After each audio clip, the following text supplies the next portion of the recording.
as nossas redes sociais.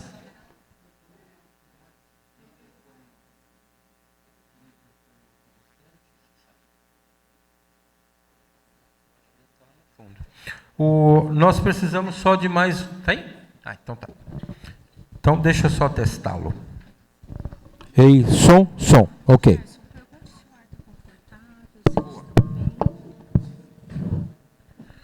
Pessoal, o ar-condicionado está tranquilo para vocês? Está confortável? Não? Muito frio? Alguém dá o controle do ar para aquela moça? Brincadeira. Tá? Então, a qualquer momento, se vocês estiverem sentindo um certo desconforto, é óbvio que quem está mais na reta sente um pouco mais. É só avisar alguém da organização que a gente vai tomando certos cuidados, tá? Porque hoje de manhã estava um pouco mais fresquinho, agora já aqueceu, então a gente vai tornando o ambiente o mais agradável possível para vocês.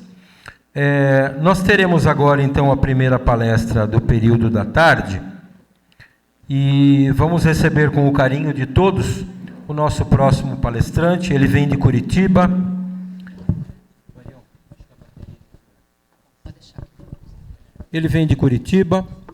Ele é desembargador. E da mesma forma como nós fizemos com todos... Estão ouvindo bem lá no fundo?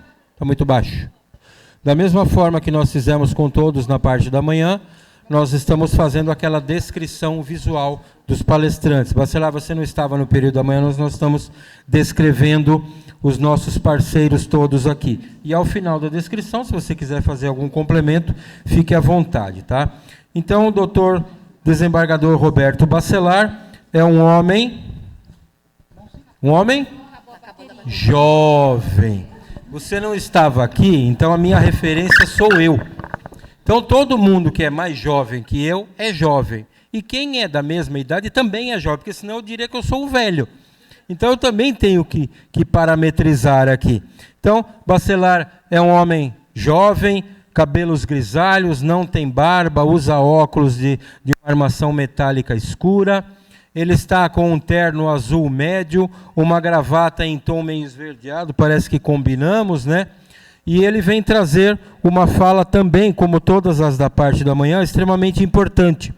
Ele vem trazer o tema mediação e os desafios no Poder Judiciário. Diretamente de Curitiba, recebendo os nossos calorosos aplausos, doutor desembargador Roberto Bacelar.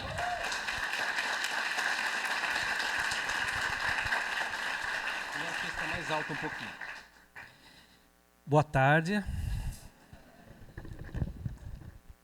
Quero primeiro, em nome da doutora Silvia Massaro, presidente da OAB de Cascavel, e da doutora Mari André, da Comissão de Métodos Adequados, eu quero agradecer o convite de estar aqui, né, em Cascavel.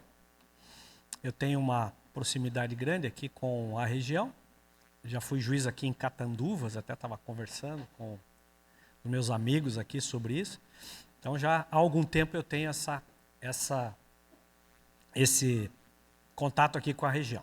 Então, uma alegria estar com vocês. Eu gosto de conversar, né? Então, nós vamos, ao invés de uma palestra, eu quero fazer uma conversa. Fiz algumas anotações aqui que eu trago, algumas vezes eu uso, algumas vezes eu não uso essas anotações, mas eu vou estar conversando com vocês, vou deixar essas anotações aqui do lado e a gente vai conversando.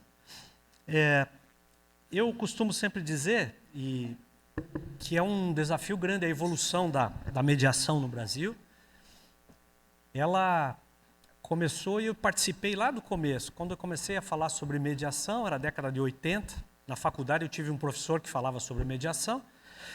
E eu comecei a estudar, achei uma coisa interessante. E eu levei lá para o tribunal, eu era assessor do tribunal, levei a ideia da mediação. Falei para alguns desembargadores, olha, a mediação é uma coisa interessante, né?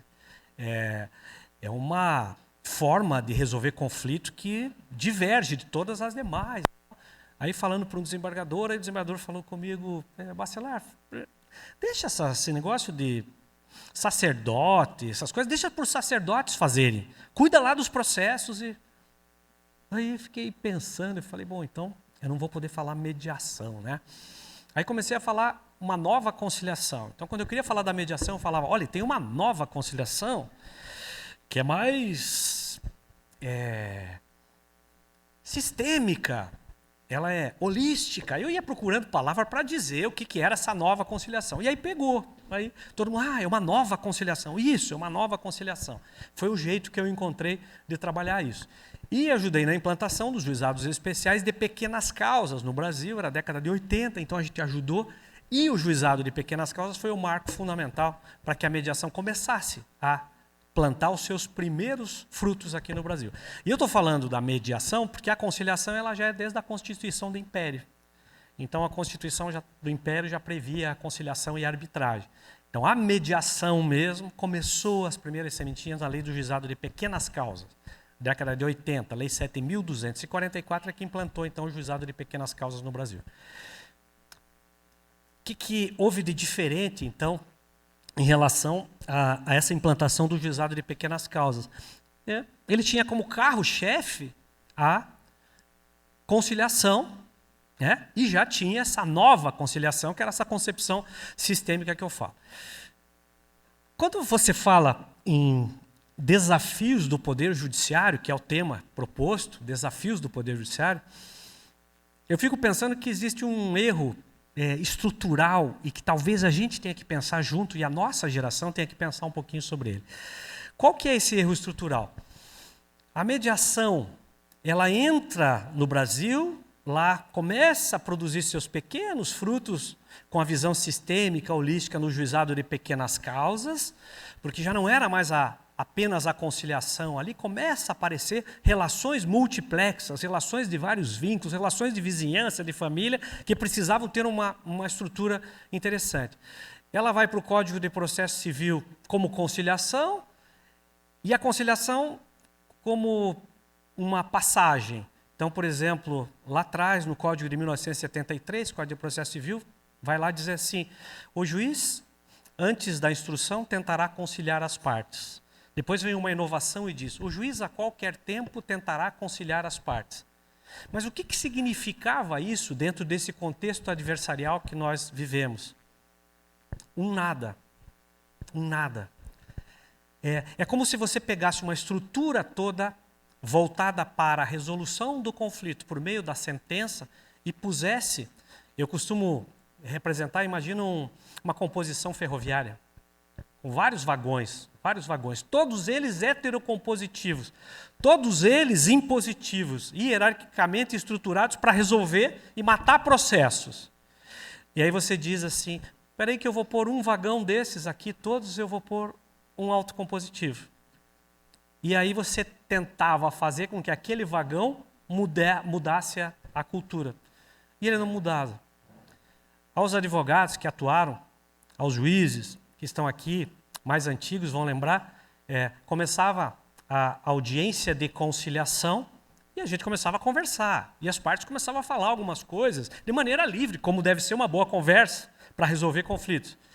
Aí o advogado levantava a mão e dizia, quero que fique registrado que a pessoa falou isso. Quero que fique registrado que a pessoa falou aquilo. E aí o juiz não sabia o que fazer e mandava consignar em termo o que as partes falavam na conciliação. Por que eles faziam isso? Me diga.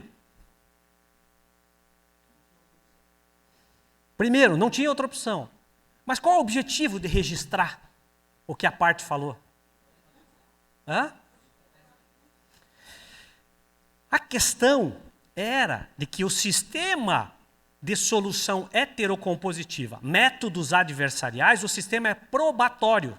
O sistema é probatório, ou seja, depoimento especial no sistema probatório significa dizer, o seu cliente vai falar, depoimento pessoal. O advogado da outra parte quer pegar em contraposição o que o seu cliente falar. Então, quando a parte se expressa, o advogado fala, toma cuidado, que tudo que você falar vai ser usado contra você. Então era probatório. E era assim que funcionava. Então eles queriam impor uma conciliação, só que tudo que falasse era prejudicial. Então o que o advogado fazia? Não fala nada. Quer o depoimento pessoal? Não queremos depoimento pessoal. Por quê? Porque o depoimento especial era para produzir prova contra a outra parte e assim por diante. Então, tanto assim que no depoimento especial, só o advogado da parte contrária que podia fazer perguntas para o depoente. Então era essa a ideia, essa estrutura. E assim foi. E o sistema foi se perdendo. Eu vou trazer um caso da realidade, e é preocupante o que aconteceu há 30 anos, não faz tanto tempo assim. Eu começo a trabalhar com mediação. Falo com vocês que quando eu vou levar para o tribunal mediação, o que me dizem? Para com isso. Isso aí é coisa de sacerdote. Isso aí vai tirar da minha zona de conforto. Vamos trabalhar aquilo que eu conheço. Ok. E eu começo. E eu pinto a sala. E eu ponho aromaterapia. E eu ponho musicoterapia na sala. E eu começo a mexer com a estrutura. E aí o que acontece com o número de composições? Pum, pum, pum, começa a crescer. Eu junto a minha equipe e digo, olha, a mediação faz a diferença na vida das pessoas, transforma a realidade. E, portanto, vocês têm que estabelecer conexão com as pessoas, porque, como diz o meu amigo Juan Carlos Vezula, nós não somos mediadores de conflitos, nós somos mediadores de relações. E, portanto, eu tenho que estabelecer relações com as pessoas, estabelecer conexões com as pessoas. E aí eu prego isso para a minha equipe, e a minha equipe começa a trabalhar, começo a fazer várias salas simultâneas ao mesmo tempo e começa a aumentar o número de conciliação. Índice da época era 12% a 20%. Aí eu consigo ir para 30%, 40%, 50%, chego a 80% de conciliação. Os meus amigos magistrados na época diziam, Bacelar, é mentira que você faz 80%. Bom, você quer ir lá ver? Eu não posso dizer para você que é verdade, mas vá lá ver.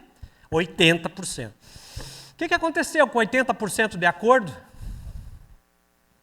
O que vocês acham que acontece quando tem 80% de acordo numa vara? Não tem litígio.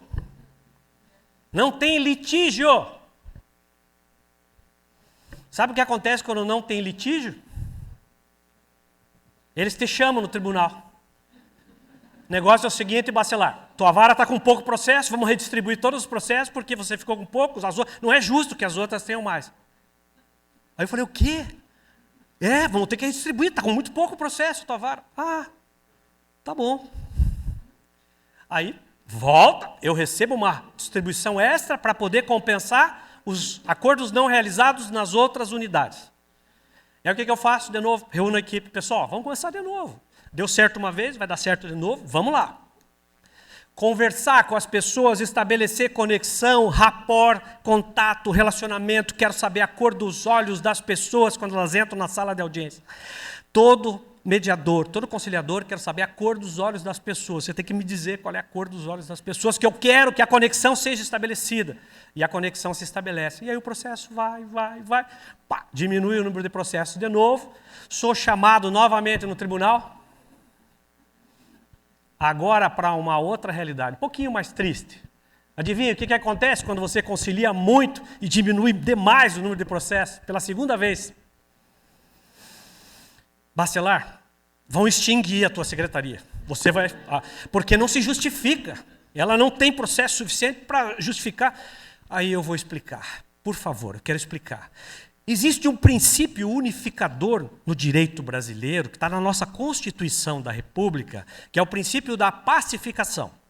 Se você pegar o preâmbulo da Constituição da República, depois de dizer todos nós reunidos em Assembleia Nacional Constituintes, destinada a assegurar um Estado livre, democrático, para diminuir as desigualdades, a sociedade brasileira é comprometida com a solução pacífica das controvérsias.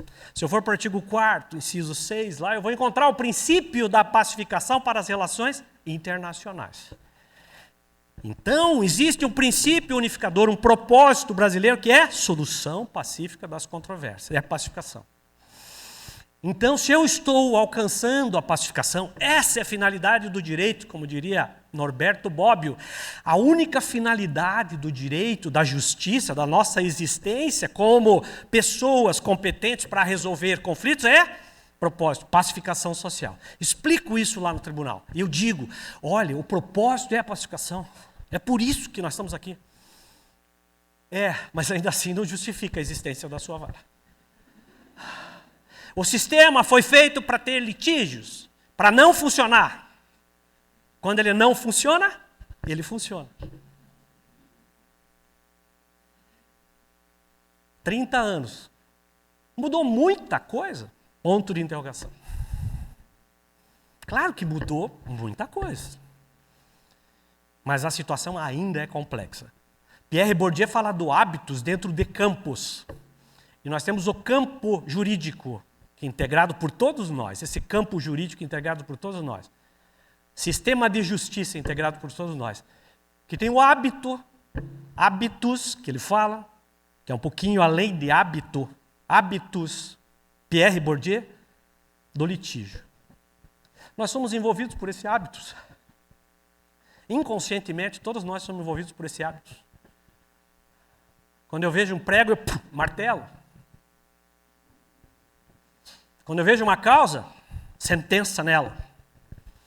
Eu falei agora há pouco que eu fui juiz em Catanduvas, e em um episódio marcante em Catanduvas, eu estava no fórum, meu gabinete ficava em cima, e aí eu começo a escutar.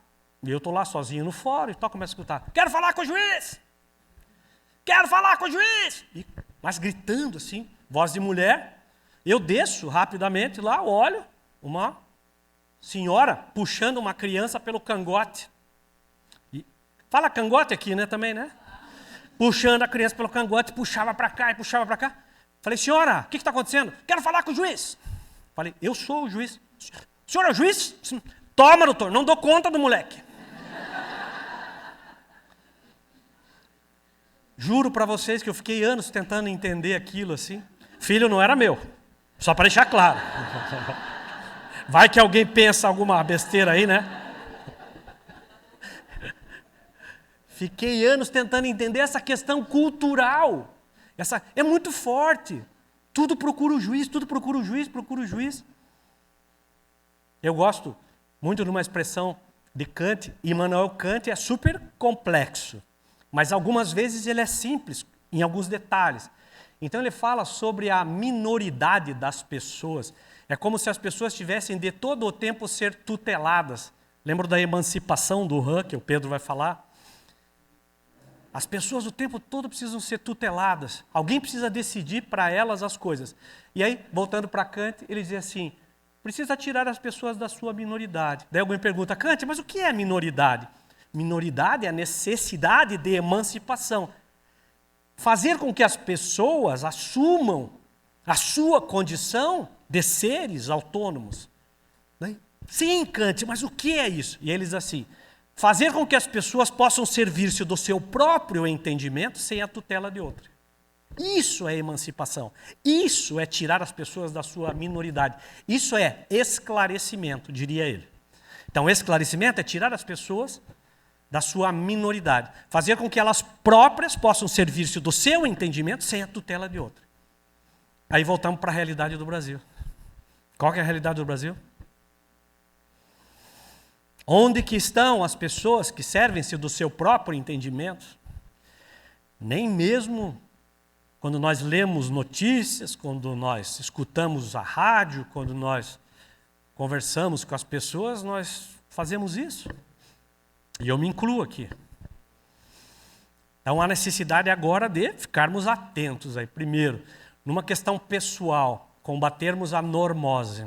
Normose é uma síndrome muito importante que precisa ser combatida, que é tudo passar a ser normal. Então é normal que todo mundo decida por mim. É normal que eu não tenha autonomia para resolver. É normal que... E tudo passa a ser normal. E a gente, cara, não é normal, acorda! Nós estamos vivendo uma sociedade que está transformando em normal coisas que não são normais, não são éticas, não são humanas, e eu transformo em normal. Mesma coisa com o lixo, questões de meio ambiente, é tudo. Tem que ficar atento, vamos ficar atento, não vamos cair nessa síndrome da normose, de achar que é normal o que não é normal.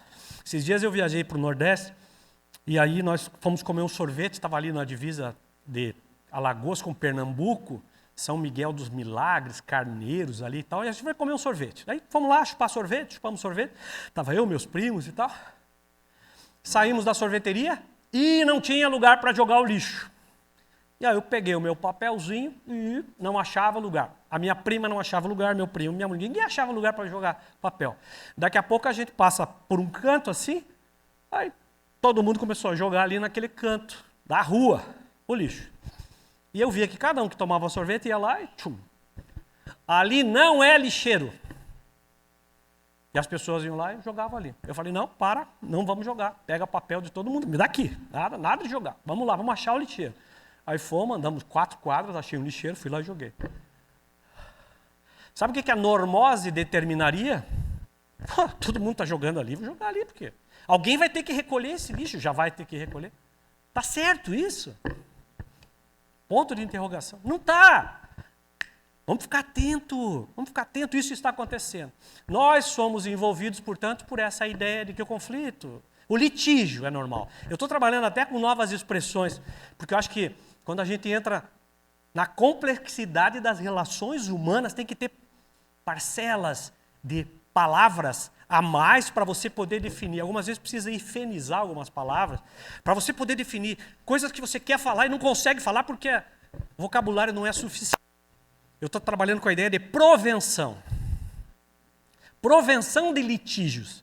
Tratamento de conflitos a gente já sabe, mas provenção de litígios. Vou largar esse celular aqui que ele está tremendo no meu bolso. O que é provenção? Prevenção pró. Prevenção pró. Mais do que prevenir como forma de conter, é você prevenir e tentar fazer encadeamentos suficientes para que o litígio não aconteça. Provenção de litígios e tratamento de conflitos. Eu moro lá em Curitiba, na Praça da Espanha. Lá em Curitiba tem mania de dar nome de países para as praças. E aí, há 5 anos passados, começou a haver muito furto de celular lá. Furto de celular. Tá. Daí a polícia e os órgãos de segurança fizeram uma medida preventiva para conter o furto de celular. Puseram um carro de polícia na praça. E um totem. Chique, né? Uma câmera lá em cima que fica filmando 360 graus. O que aconteceu com os furtos de celular?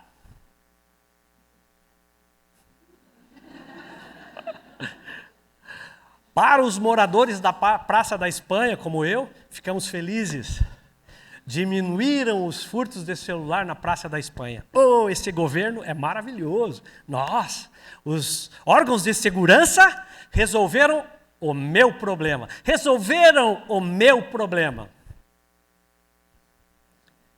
O nosso não. O que aconteceu com os furtos de celular na Praça da Espanha? Diminuíram. O que aconteceu com os furtos de celular na Praça do Japão e da Ucrânia? Migrou. É essa a ideia de prevenção, apenas conter. Portanto, eu fui procurar uma palavra que pudesse dizer, além de conter, você fazer encadeamentos sequenciais para poder tentar, de todas as formas, fazer com que alguma coisa, ainda que não tivesse uma relação de causa e efeito próxima no tempo, mas pudesse promover encadeamentos sequenciais perenes, que desse conta de fazer alguma coisa em relação a isso. A nossa geração é da informação, muita informação, pouco conhecimento, muita rapidez na informação e nas soluções. Eu não quero essas soluções. Eu quero ganhar o voto na próxima eleição e, portanto, eu tenho que diminuir o furto de celular na Praça da Espanha. E aí é isso que me dá voto. Resolver o problema de forma perene não tem uma relação próxima de causa e efeito no tempo. Eu posso fazer várias coisas, mas vai passar a eleição e ninguém vai perceber que eu fiz. E aí, então, eu não faço. Provenção é você fazer isso. É você fazer um levantamento global de todas as causas possíveis para haver furtos de celular, quem compra equipamentos eletrônicos, receptação culposa, receptação dolosa. É você analisar as questões sociais das pessoas que são os autores desses furtos, as vítimas, qual o comportamento de um, qual o comportamento de outro, e vai levantando, E não tem caráter exaustivo, é exemplificativo, um brainstorming, você vai levantando todas as possibilidades e vai tentando dar conta de cada uma delas. Vamos ver como é que está a questão social? Vamos ver quem é que compra equipamentos? Será que uma medida parcial, com um propósito unificador parcial, não pode dar conta de resolver problema de quem está comprando equipamento, sabendo que é equipamento furtado? Isso, então, por meio de um crime que já existe, que é o da receptação dolosa, eu posso começar nisso. Mas será que a receptação culposa não precisa de uma sensibilização? E assim eu vou. Não vai produzir um efeito próximo no tempo, mas vai conseguir fazer com que exista alguma solução que seja perene. Dá para fazer isso em relação aos conflitos? Dá para fazer isso em relação à prevenção de litígios? Penso que sim. Mas é preciso, então, a gente começar a ter consciência de ressignificar o princípio unificador do direito. Do ordenamento jurídico, toda a ordenação foi feita para a pacificação. E, portanto, eu tenho que mudar a chave. Agora eu tenho que pensar que se a finalidade do direito, a finalidade da justiça, a finalidade de toda a ordenação jurídica brasileira é a pacificação dos conflitos, portanto, tudo que for feito para a pacificação dos conflitos deve ser prestigiado. Eu lembro de um caso criminal nos juizados especiais criminais, quando eu estava lá, e foi uma coisa risível. A ordenação jurídica determinando uma coisa que é contra a natureza. E aí, nós, autoridades, querendo aplicar a ordenação jurídica. Chegou lá um caso, e aí foi para tentativa de transação penal, não deu. Foi para tentativa de composição civil, não deu. Foi para tentativa de tudo que era possível, não deu. Chega para a audiência de instrução e julgamento. Eu, juiz. Eu, promotor. Denúncia oferecida. Eu tinha que receber ou não a denúncia. Sento com as pessoas. Bom, aí a história. Primeira audiência, entraram lá em estado de animosidade muito grande. Tocador de guitarra do condomínio. E o cara tocava alto a guitarra, volume alto e tal, e os vizinhos todos fizeram um movimento, abaixo-assinado, representação criminal, perturbação de tranquilidade, foram lá no juizado e foi testemunha, o cara realmente é barulhento, ele incomoda, quando manda baixar o som, a polícia vai, ele não baixa, tal. E assim foi. Passou 7 meses, o tocador de guitarra, depois que foi denunciado pelo Ministério Público, mas ainda antes de ser denunciado, pelo que pareceu, ele fez as pazes com todos os vizinhos. Fez a sua festa de aniversário, levou todo mundo para o salão de festa, levou a guitarra, tocaram e conversaram, deu tudo certo, disse que queria fazer uma obra de contenção de ruídos e que papapá, blá, blá. E aí, quando chega na audiência de instrução e julgamento, está todo mundo em paz. Chegam rindo, conversando e tal, daí eu falo, o que está acontecendo? Não, já está tudo certo, doutor, já resolvemos e tal. Testemunhas da acusação? Não, está tudo já estou indo lá na casa dele sempre, vai na minha. As mulheres já estão amigas também, já está tudo certo. Promotor de justiça, com a denúncia oferecida. Cabe ao juiz receber a denúncia. Aí eu falei com o promotor, e aí?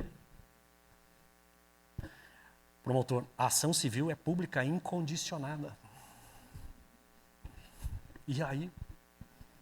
Que se dane que é pública incondicionada. Que se dane que é pública incondicionada. Qual é o princípio maior de toda a ordenação a partir da Constituição da República? O princípio unificador é a pacificação social. Ocorreu a pacificação social. Eu vou meter a mão nisso e vou complicar a vida dessas pessoas que moram em vizinhança? Falta de justa causa. Mudou as condições, rejeita a denúncia e faz um acordão. E pronto, composição civil, vão para casa. Não pode fazer composição civil em crimes de ação penal pública incondicionada. Mas eu faço. E aí foi. Depois, na área do Carias, família chegou para nós também. Mesma coisa, família. Chega lá, como à época os juizados especiais não tinha lei de violência doméstica ainda, daí chega lá como violência doméstica, né? Chega a violência doméstica e aí a história que chega é que a porta bateu na cabeça da mulher, a mulher fez um corte na cabeça, era essa discussão, denunciado, era de novo, eu para receber a denúncia, estou lá no juizado criminal, sentar, quero saber o que aconteceu, e papai começa a conversar, aí eles assim, nós tivemos um filho, mas ele separou, o filho está pequenininho, né? Mas o rapaz falou assim, mas eu não posso ficar sem ver ele. Porque se eu ficar sem ver ele, eu fico muito nervoso e tal. Daí eu falo, mas a senhora não deixa eu ver? Daí, ela não deixa eu ver ele, não, doutor. Ela só faz de cuco. Então, daí eu não entendi, mas também não perguntei, né? Porque ela só faz de cuco. Eu falei, tá. Aí, deixa eu entender melhor, quer dizer que a senhora não deixa ele ver o filho? Aí, Está escrito no papel lá da juíza que ele só pode ver o filho na quinta-feira. Ele vai lá em casa no sábado. Daí eu falo para ele, hoje não é quinta-feira, hoje não é quinta-feira, hoje não é quinta-feira, é o cuco. Ela faz de cuco, hoje não é quinta-feira, hoje não é quinta-feira. E aí, ele um dia pôs o pé na porta, eu vou ver o filho. E aí, bateu a porta. Era mais ou menos essa a história. Não tinha violência doméstica na essência, era um mal entendido e tal. Daí eu perguntei, mas a senhora, é ruim para a senhora que ele veja o filho no sábado? Para mim até melhor. Mas eu fui na vara de família, aí vê a estrutura. Chegou na vara de família, falei lá para o moço lá que me atendeu, falei, moço, o meu marido quer mudar o acordo que a gente fez aqui, diga para ele que não pode mudar. Não ouviu? Diga para ele que não pode mudar, que ele tem que cumprir. Ah, então tá bom. Ela foi lá, perguntou, não pode mudar? Não pode mudar. E eu estou com esse abacaxi no juizado especial criminal. Aí eu olhei para o promotor de novo, né, conversando, vamos resolver esse caso? Vamos. Como é que está a questão da pensão? Está muito baixa, mas ela não me deixa ver o filho, eu também não aumento. Então vamos aumentar. Sábado, então, é bom para a senhora? É bom para o senhor? Tá bom. Regulou visita, regulou... Juizado especial criminal, fizemos um acordão lá. Bonitão. Assinamos, o promotor assinou, eu assinei e falei, ó, vocês têm advogado? Não, era da defensoria. Vai lá na defensoria, leva isso e pede para levar para a vara de família, para arrumar também na vara de família. Senão isso vai dar problema. Daí, tá bom, doutor, tá bom. Tá. Daí, foi. Passado uns 4 meses, mais ou menos, eu recebo um processo administrativo disciplinar. Eu fiz acordo de uma área que eu não era competente. Eu não era competente. Aí fui chamado lá, sentei com o corregedor, já expliquei para ele o que aconteceu. Daí ele falou, é isso? Eu falei, é isso. E aí? Ele falou, não, acabou, é isso, já entendi, acabou, arquivou. Mas que foi estranho, foi. Fiquei com medo. Imagina eu dizer assim para as pessoas, olha, senhor, eu sou juiz, vocês querem fazer o acordo. Vocês podem fazer esse acordo na casa de vocês, na cozinha, no banheiro, na rua, na esquina, ou na avenida, ou numa casinha de sapê. Né? Vocês podem fazer esse acordo onde vocês quiserem, mas aqui na minha frente vocês não podem fazer o acordo. Porque eu não sou competente. O juiz competente é o juiz. Faz sentido isso? Se o princípio maior, princípio unificador é o da pacificação, está lá na Constituição, por que eu não posso fazer o acordo? Posso fazer o acordo e faço o acordo. Essa cultura está tão arraigada nas nossas cabeças, desde a formação jurídica ou a deformação jurídica, que nós não conseguimos enxergar esse princípio unificador. Gagliardoni, eu li um negócio que eu achei bem bonitinho, ele falando, estava falando sobre o sistema. Eu gosto muito de pensar que nós estamos resolvendo questões complexas dentro de uma visão sistêmica, sempre. Por isso que eu falo em provenção. A gente tem que ter palavras para poder identificar isso. E ele fala assim, você já viu que na natureza, o organismo humano, ele respeita os princípios? E aí ele faz uma... Por exemplo, se eu pegar o sistema respiratório e eu disser para laringe, você faz parte do sistema respiratório, você é um elemento do sistema respiratório. O que a laringe faz? A laringe ela faz com que os gases entrem e saiam do seu organismo, e a laringe serve, ela sempre está desobstruída para que a gente possa encher os pulmões, levar o ar aos pulmões, esvaziar os pulmões. Daí você fala para a laringe, agora é o sistema digestivo. Quando a laringe atua, tendo por princípio o sistema digestivo, o princípio digestivo, ela atua de maneira diversa. Ela reconhece que o princípio é outro, e agora ela vai ajudar a deglutir os alimentos. Ainda assim, ela vai ajudar a deglutir os alimentos certinho, sem impedir também que, se necessário, o ar passe. Mas ela tem um outro princípio unificador agora, que é ajudar a deglutir. É a mesma laringe, mas ela reconhece o seu princípio unificador. No Brasil, a cultura da sentença ela é tão arraigada que quando você ouve os juízes em geral, os juízes reconhecem que a mediação é muito importante na solução pacífica dos conflitos. Quando você vê os relatórios, 85 milhões de casos, um pouco mais de 10% são conciliados.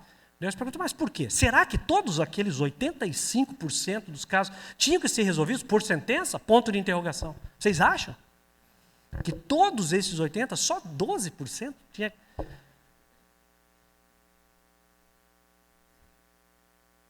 Aí o André falou de manhã, múltiplas portas.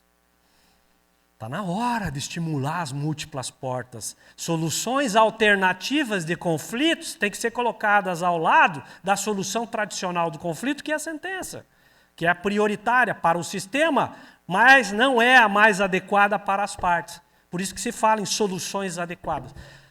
Soluções adequadas que não substituíram soluções alternativas. Está muita gente substituindo e, no meu ponto de vista, está errado.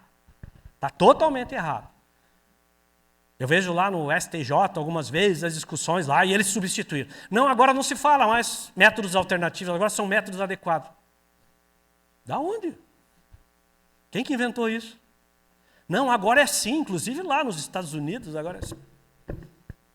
Eu só vou saber da adequação do método depois de tentar aplicar o método. Antes não. Pode ser que a solução do Poder Judiciário seja adequada para um grande número de conflitos. Não 85%, mas pode ser que seja adequado. E, portanto, os métodos alternativos ao sistema oficial precisam ser utilizados. Conciliação, mediação, arbitragem, práticas restaurativas, enfim. Mas tem que haver essa possibilidade. Tem que haver uma avaliação prévia, uma avaliação diagnóstica para que permita que o próprio sistema judiciário possa aferir isso.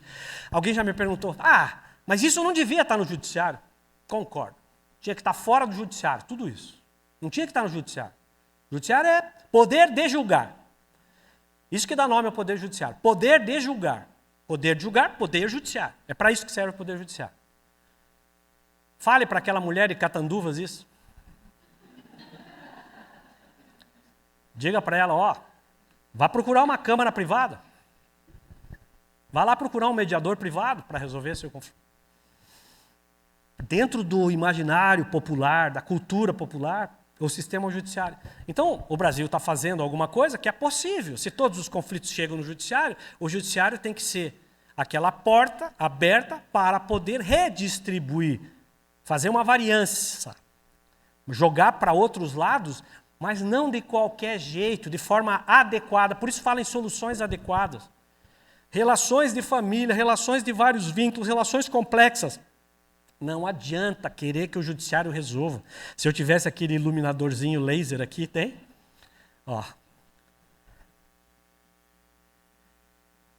Tem, que bom. Com esse iluminadorzinho laser aqui, acendeu lá. Vocês estão vendo aquela bolinha vermelha? O que está iluminado na bolinha vermelha está no mundo. O que não está iluminado não está no mundo. Vocês concordam? O que está iluminado está no mundo. O que não está iluminado não está no mundo. O que está nos autos de processo está no mundo. O que não está nos autos de processo não está no mundo. Isso é bom para promover uma matança de processo. Para resolver, lide. Aquele fragmento pequeno do conflito que foi levado à apreciação do Poder Judiciário. Mas ele não serve para resolver o conflito na sua integralidade. Então eu diria, para julgar Poder Judiciário, isso aqui precisa. Limites inafastáveis. Eu tenho uma petição inicial, tenho uma contestação. Eu não posso fugir disso. Eu tenho que ter congruência entre aquilo que eu vou decidir e aquilo que foi objeto do pedido. O juiz está distrito aos limites do pedido. Não pode ir nem além, nem a quem, senão a decisão é ultra, citra ou extra petita. Esses termos chatos, né? Mas a gente tem que usar. Agora, quando eu falo em mediação, eu digo, pessoal, agora é mediação. Mediação. O mediador não pode dizer assim, espera aí, deixa eu ver aí o que está no pedido. Isso aí não me interessa, deixa de lado. Pode o mediador fazer isso? A causa é de quem? Quem que é o protagonista? Então, eu diria, eu ilumino esse quadro inteiro e digo, tudo interessa. Eu ilumino essa sala e digo, tudo interessa. Eu ilumino essa OAB e digo, tudo interessa. Eu ilumino esse bairro e digo, tudo interessa. Eu ilumino Cascavel e digo, tudo interessa. Eu ilumino o Paraná e digo, tudo interessa. Eu ilumino o Brasil, eu ilumino o mundo. E eu vou pro sol de Platão e eu digo tudo interessa no sol de Platão, isso ilumina a mediação, tudo interessa, porque eu não vou julgar. Para julgar eu preciso de premissas inafastáveis, porque eu não posso julgar sobre tudo. Por isso as questões multiplexas não são adequadas para uma solução judicial. São questões de vários vínculos. Eu não consigo julgar tudo sobre as pessoas. Peraí, tem mais uma coisa. Manda, eu vou julgar. Peraí, tem mais uma coisa. Não faz sentido. No sistema judiciário tem preclusão. Sabe o que é preclusão? É um calço. Imagina uma roda e eu vou calçando ela. E eu vou calçando ela. Vou calçando. Alguém assim, eu esqueci de falar. Dançou. O processo só vai para frente. Não volta, não volta. Na mediação, eu esqueci de falar uma coisa muito importante. Me diga. Eu preciso saber. Isso importa. Então, a mediação, tudo importa. No processo judicial, é tudo fragmentado. Agora, um é melhor do que o outro? Melhor a conciliação ou a mediação? Os mediadores aqui, tudo... mediação, muito melhor que a conciliação. Depende. O espaço, o tempo cultural que eu estou inserido. Eu só posso dizer qual é o método adequado de acordo com o espaço, o tempo cultural que eu estou inserido. Isso tem a ver com aquilo que o Rodrigo falou, o Arias falou, sobre a dinamicidade do conflito. Conflito é isso aqui, ó. Ainda bem que eu não derrubei, hein? Caindo. Aconteceu agora, nesse momento. É uma coisa, o devir está acontecendo. É neste momento que está acontecendo. E o conflito é assim. Espaço, tempo, cultura, local. E aí eu vou analisar. E eu levanto perguntas numa avaliação diagnóstica, numa triagem, para saber qual é o caso. As pessoas se conhecem. Qual o tipo de relação? O que aconteceu? Como que aconteceu? Tem a ver com questão de gênero? Tem a ver com questão de raça? E aí eu vou levantando, e vou levantando, e vou levantando. Toda essa informação vai poder me dar um direcionamento inicial, porque o devir vai acontecer. O conflito vai evoluir. Daqui a pouco pode ser que a mediação não seja mais adequada e que precise de uma solução heterocompositiva e uma decisão sobre um determinado assunto pontual. E a decisão tem que vir. Até para que a relação continue. Por isso se fala muito em processos estruturais, design de sistema de disputas. Lá atrás, Frank Sander, a faculdade de Harvard já estudou isso, esse design de sistema de disputas. A ideia é você desenhar um sistema para poder dar a solução e o processamento adequado. Por que o Brasil não faz isso? Não faz porque é zona de conforto, é o hábitus. O campo é contaminado pelo hábitus do litígio. Por isso a gente vai ter que ressignificar o nosso papel de uma maneira transdisciplinar. Quando eu falo transdisciplinar, eu estou querendo dizer que eu vou transitar pelas disciplinas sem fronteiras ou divisas. Eu vou buscar na psicologia, na antropologia, na psicanálise. Eu vou buscar na filosofia. Eu vou buscar no conhecimento comum, popular, espacial, temporal, cultural, local, a pergunta adequada para permitir que as pessoas possam, respondendo às perguntas, elas encontrarem a solução para seu conflito. Maiêutica, dar à luz. Sócrates já fazia isso. Maiêuestar, dar à luz. Dizem que quando Sócrates fazia perguntas e as pessoas respondiam as perguntas, o conflito estava resolvido. E alguns tinham uma sacada e diziam assim, nossa, você resolveu o meu conflito. Eu não, eu sou que nem uma parteira. A mãe dele, Feranete, era parteira. Você que resolveu, eu não. Ele não gostava quando identificava, então, a estratégia dele para resolver conflitos, que era perguntar e perguntar. Curiosidade sincera para permitir que as pessoas falem do seu espaço-tempo cultural. Permitir que o mediador tenha a empatia sincera. A empatia sincera é aquela que toma por base não só se colocar no lugar das pessoas, mas se colocar no lugar das pessoas com suas crenças e com seus valores, compreendendo aquilo que está sendo falado. De uma maneira efetiva, cada palavra, conectada, atenção plena, mindfulness, tempo todo junto com as pessoas, conexão completa, e a mediação acontece. Todos os problemas complexos, quando você tenta resolver o problema, você encontra outro problema. E não tem solução mágica. Não tem solução mágica. Como é que faz para aumentar o número de conciliação? Dá liberdade para o mediador trabalhar. conectando as pessoas.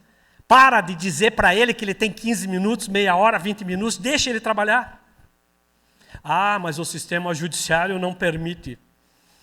Porque o sistema judiciário quer promover uma matança de processo dentro de uma fórmula da engenharia de produção, índice de produtividade comparada. Eu, como desembargador, quanto mais eu produzir, melhor desembargador eu sou. Então eu promovo uma matança de processo porque a corregedoria do CNJ vai vir me visitar. Faz sentido isso? Eu tenho que ter um índice de qualidade comparada e não um índice de produtividade comparada, porque a qualidade comparada é que vai permitir o acordo. Vou terminar com um exemplo aqui. Estamos chegando ao fim do meu tempo aqui, e eu não quero passar. Eu estava numa audiência e eu tinha um costume, sempre muito firme nesse costume. Mesmo nas audiências de instrução e julgamento, eu fazia acordos, fazia muito acordo, sempre fiz muito acordo, ainda que nas audiências de instrução e julgamento.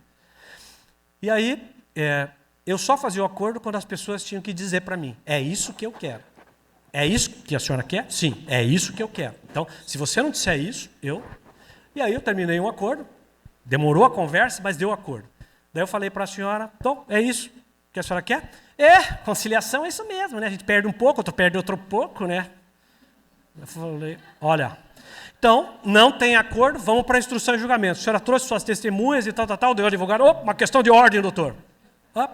Pois não, a minha cliente quer fazer o acordo, o senhor está impedindo o acordo. Falei, não, deixa eu só explicar. Para fazer acordo, a solução é da sua cliente. Para julgar, a solução é minha. Se eu perguntar para ela, é isso que a senhora quer, e ela disser que não é isso que ela quer, que ela está perdendo, eu não faço acordo. Para ela sair insatisfeita daqui, ela sai com a minha sentença, não com a solução dela. Então, portanto, não tem acordo. Daí, não, mas eu quero, eu insisto que ela quer fazer, e ficou aquela confusãozinha. Eu falei, não, então vamos fazer o seguinte, doutor. Quero que a senhora me explique, o que está acontecendo, senhora? Não, é que eu não falei com o meu marido. Eu falei, mas por que a senhora não falou com o seu marido? Porque não deu tempo, saí corrida. Eu, então a senhora quer um tempo? Eu suspendo 5 minutos, a senhora vai lá e fala com o seu marido? Aí eu posso ligar para o meu marido? Pode. Aí pegou lá o telefone, ligou para o marido. Agora eu vou precisar do celular de novo. Oi, bem. Oi. Oi, bem. Oi. Estou fazendo acordo com ele quer pagar em 7 vezes. Aí. Hã? Então tá. Beijo, te amo. Daí. E aí, senhora? Tudo bem? Tudo bem, já falei com meu marido. Então, é isso que a senhora quer? É isso que eu quero, Obrigado, é isso que eu quero. Daí perguntei para o outro, é isso que o senhor quer? O senhor vai poder pagar? É isso que eu quero. Pronto. Doutor, agora eu posso homologar o acordo. É assim que as coisas funcionam. Porque não faz sentido eu deixar que as pessoas saiam da minha sala, um perde um pouco, outro perde. Não, as coisas não funcionam desse jeito. Faz sentido para vocês isso? Então, era essa a mensagem que eu queria deixar para vocês, estou à disposição.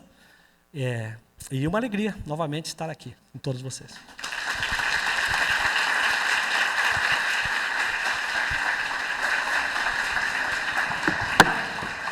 Pessoal, vamos abrir para questões, da mesma forma que fizemos pela manhã. Se alguém tiver uma questão, o microfone chega até vocês.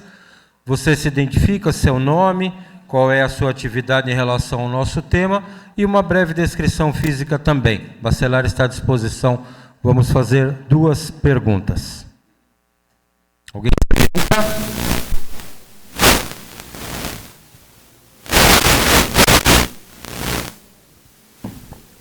Olha, se eu voltar sem pergunta, eu vou voltar frustrado. Estou dizendo.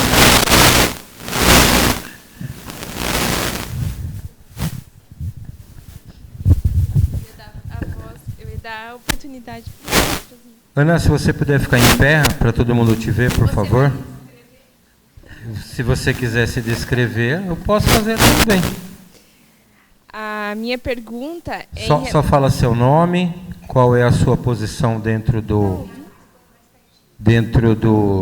trabalho aí da mediação. Tá. Meu nome é Ana Paula, eu faço parte da comissão, também sou advogada. Põe bem pertinho da boca. Meu nome é Ana Paula, eu sou advogada, faço parte da comissão. E quando o senhor foi falando sobre as questões que envolvem o acordo e as dificuldades, o senhor colocou bastante a ênfase na questão cultural. Eu queria que o senhor explicasse, dentro da tua experiência, que de muitos anos, como a gente consegue lidar melhor com essa questão cultural, o que já foi feito que foi positivo. Bem importante, Ana Paula, porque quando a gente fala em solução para os problemas, a gente sempre imagina, e é da nossa cabeça, imaginar uma solução rápida, né? Então, lá nos Estados Unidos, há muitos anos, eles tinham uma imagem de desenvolvimento de competências para mudar as coisas. Então, eles criaram uma sigla chamada CHA, Conhecimentos, Habilidades e Atitudes. E aí, o que eles faziam? Então, uma empresa diminuiu a produtividade dela. A empresa diminuiu a produtividade. Identifico aqui uma falha, vamos capacitar melhor os servidores. Vai para um curso, volta para a fábrica. E aí, a alternância entre fábrica e o curso iria melhorar a produção. E aí, eles chamavam gap. E aí, iam atrás disso. E aí, o tempo foi passando e não dava certo isso. Porque muitas vezes as questões são mais complexas do que esse raciocínio binário de surgiu um gap, capacita, E as questões culturais, elas são assim. Elas não têm solução simples, mas elas têm várias possibilidades de você trabalhar. Uma delas é continuar fazendo sensibilizações regulares,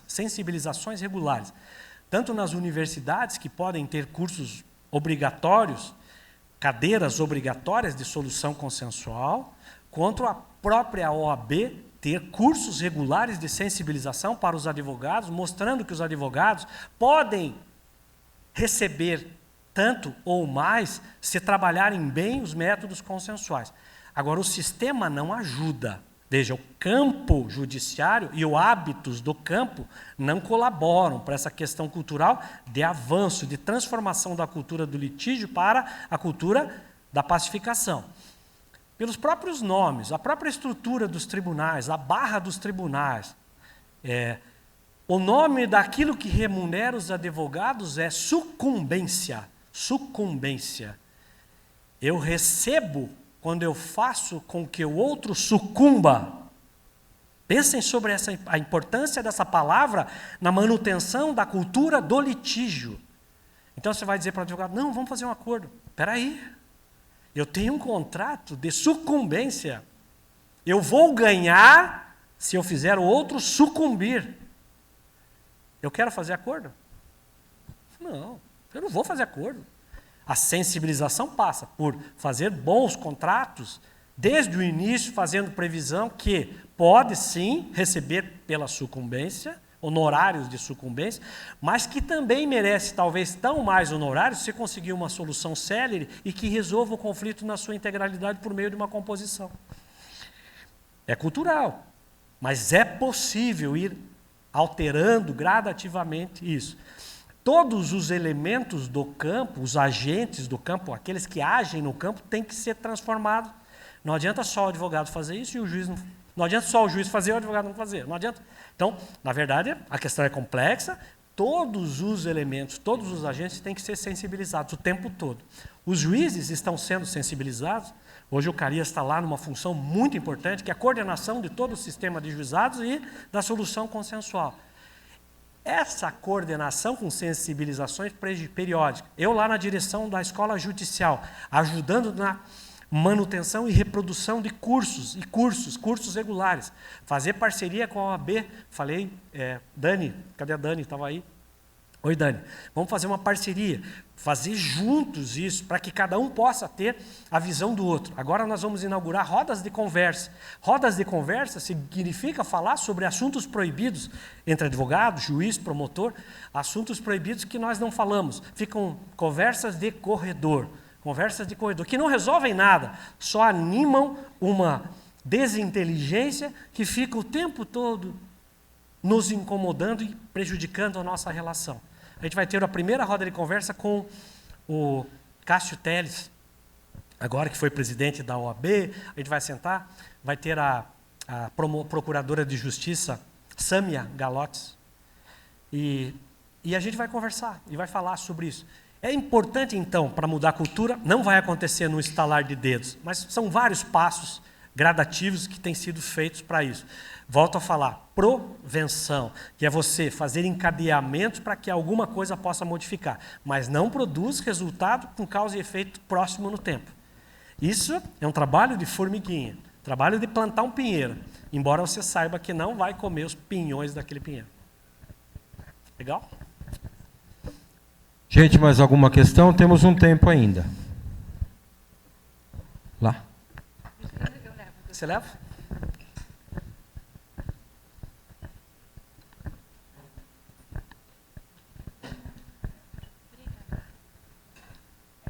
Anteriormente, o senhor falou a respeito do sistema judiciário priorizar mais a quantidade de resolução de litígio à qualidade.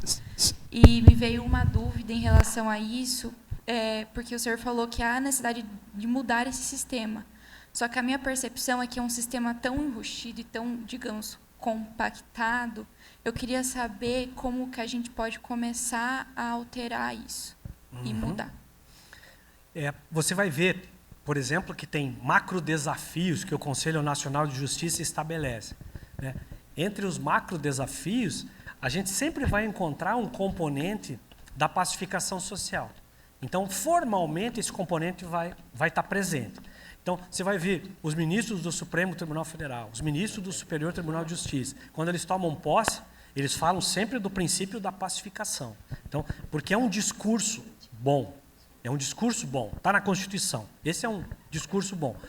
Fazer a travessia entre essa promessa e a realidade é que é o grande desafio. Por isso essa pergunta tua é muito importante, porque ela não tem resposta rápida. Ela não tem resposta rápida. Ela também tem uma resposta que é gradativa. É importante, então, que dentre esses macro desafios, um deles é o da pacificação social. Outra, a visão do Poder Judiciário mudou. O CNJ põe como a visão do Poder Judiciário, além de assegurar o direito das pessoas, ok, é uma visão bacana, pacificar a sociedade, pacificação social, essa é excelente, princípio unificador, é o propósito do próprio sistema. Daí vem promover o desenvolvimento econômico do país. Essa me preocupa um pouquinho, porque sempre foi incumbência do Poder Executivo promover o desenvolvimento econômico do país e o do Poder Judiciário fazer justiça, que não é fácil. Mas esse era o fundamento. Agora cabe ao Poder Judiciário também colaborar com o desenvolvimento econômico do país. Sabe como? Decisões previsíveis, centralizadas nas cúpulas dos tribunais, tirando o poder para as decisões. Então, esse é um esquema do Fundo Monetário Internacional para produzir o desenvolvimento econômico que o Brasil encampou. Essa é uma crítica interessante, embora tenha contrapontos também em relação a ela. Owen Fisk, por exemplo, é um pesquisador americano que fala: cabe ao Poder Judiciário julgar e, portanto, diga não ao acordo. Né? Então, ele é contra tudo que a gente faz.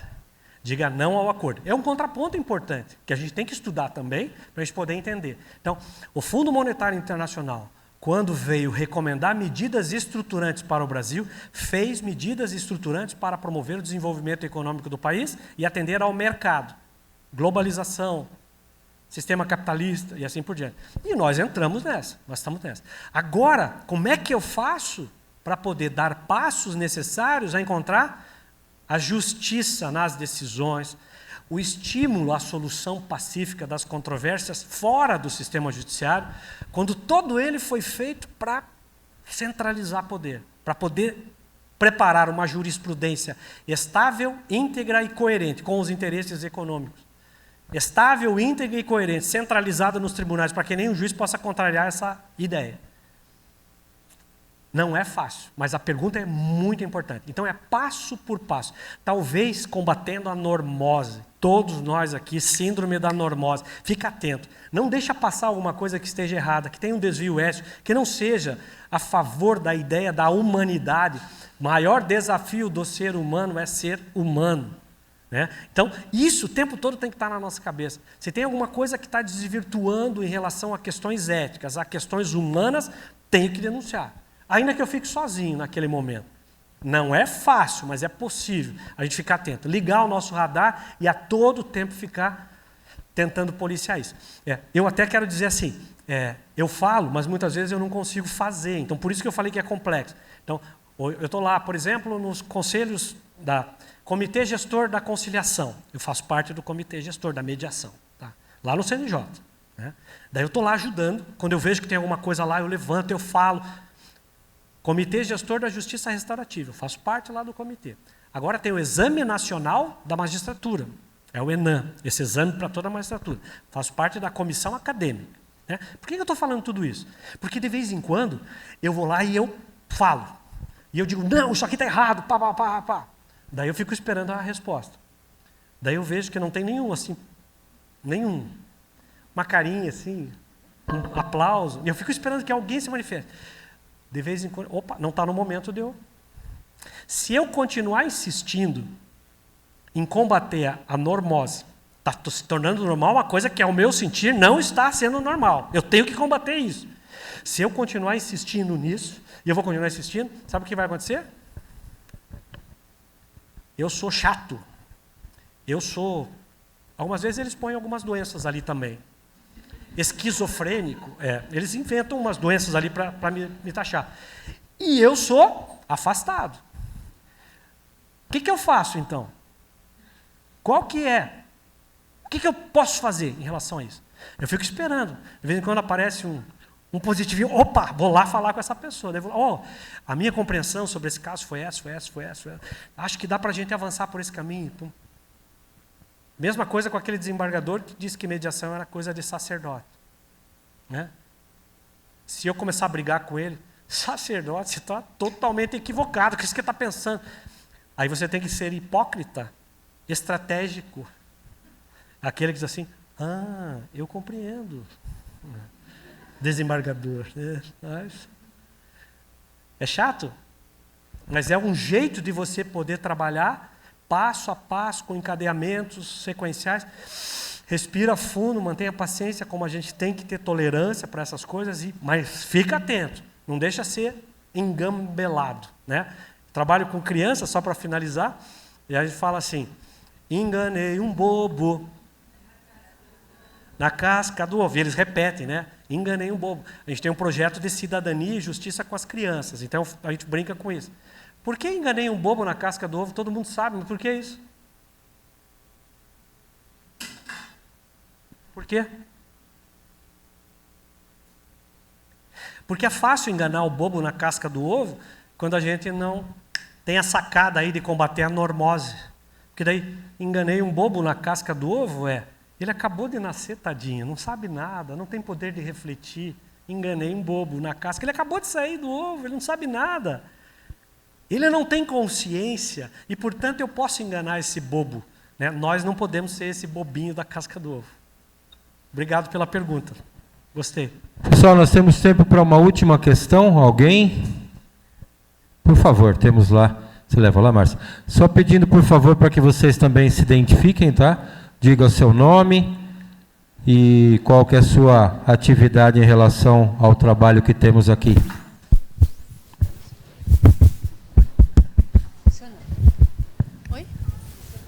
Oi. Tudo bem? Meu nome é Letícia, eu sou pedagoga, eu sou uma mulher de 1,71 m, olhos castanhos, cabelos castanhos, nariz de taboca, rosto arredondado, branca. É só uma observação, a gente tem ali de fora várias ODSs, né?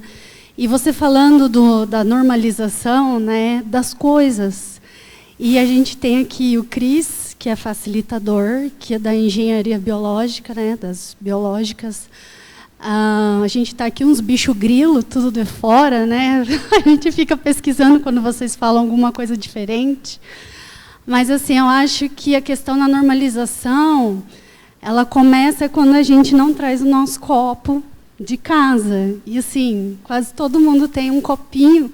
Então, a conscientização acho que começa por nós, né? Amanhã todo mundo trazer o seu copinho para a gente, sabe? Para não ter o copo plástico. Eu acho que quando a gente vai no evento, a gente está muito acostumado com o copo plástico. Em todos os eventos de sustentabilidade da Itaipu que a gente vai, não tem mais, foram extinguidos. E todos os nossos eventos, que também a assessoria pedagógica faz na UniOeste, também não tem mais copo plástico. Tem os nossos aluninhos aqui da Justiça Restaurativa de lá que sabe, tem que levar a caneca, não tem copo.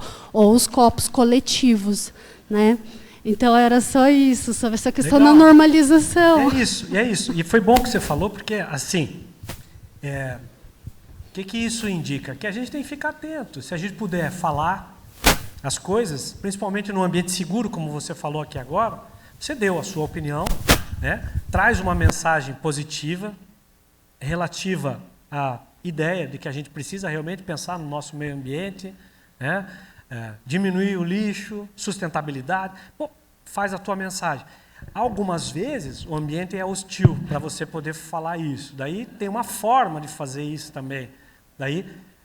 E aí que a gente tem que descobrir essa forma, que não tem resposta pronta, mas a gente tem que descobrir uma forma. Mas não pode deixar passar.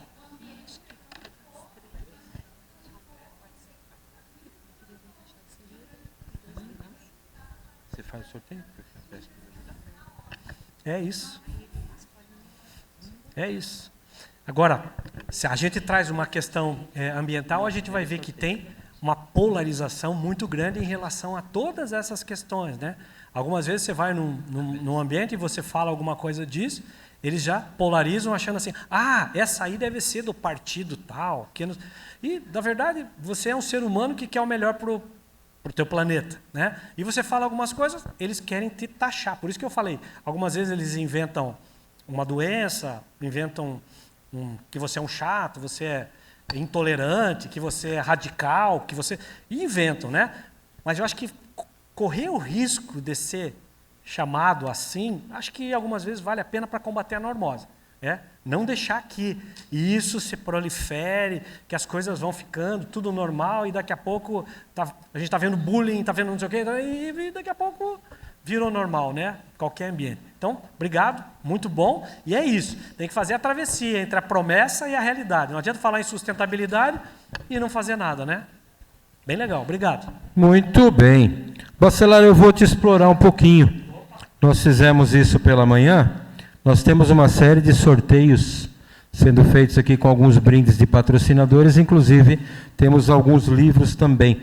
Eu tenho uma listagem dos participantes aqui, nós estamos com ela numerada de 1 a 149.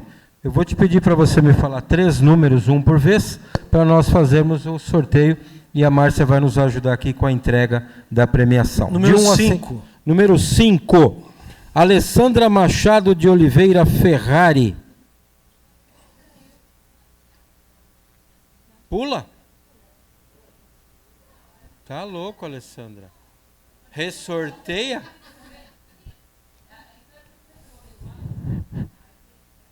Dois.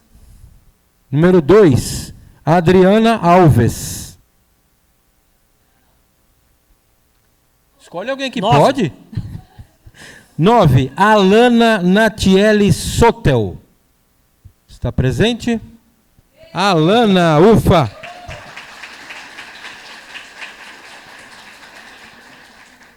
Mais um, por 59. gentileza. 59. 59. Ellen Arumi Suzumura. Ellen. O último, por favor, Bacelar. 62.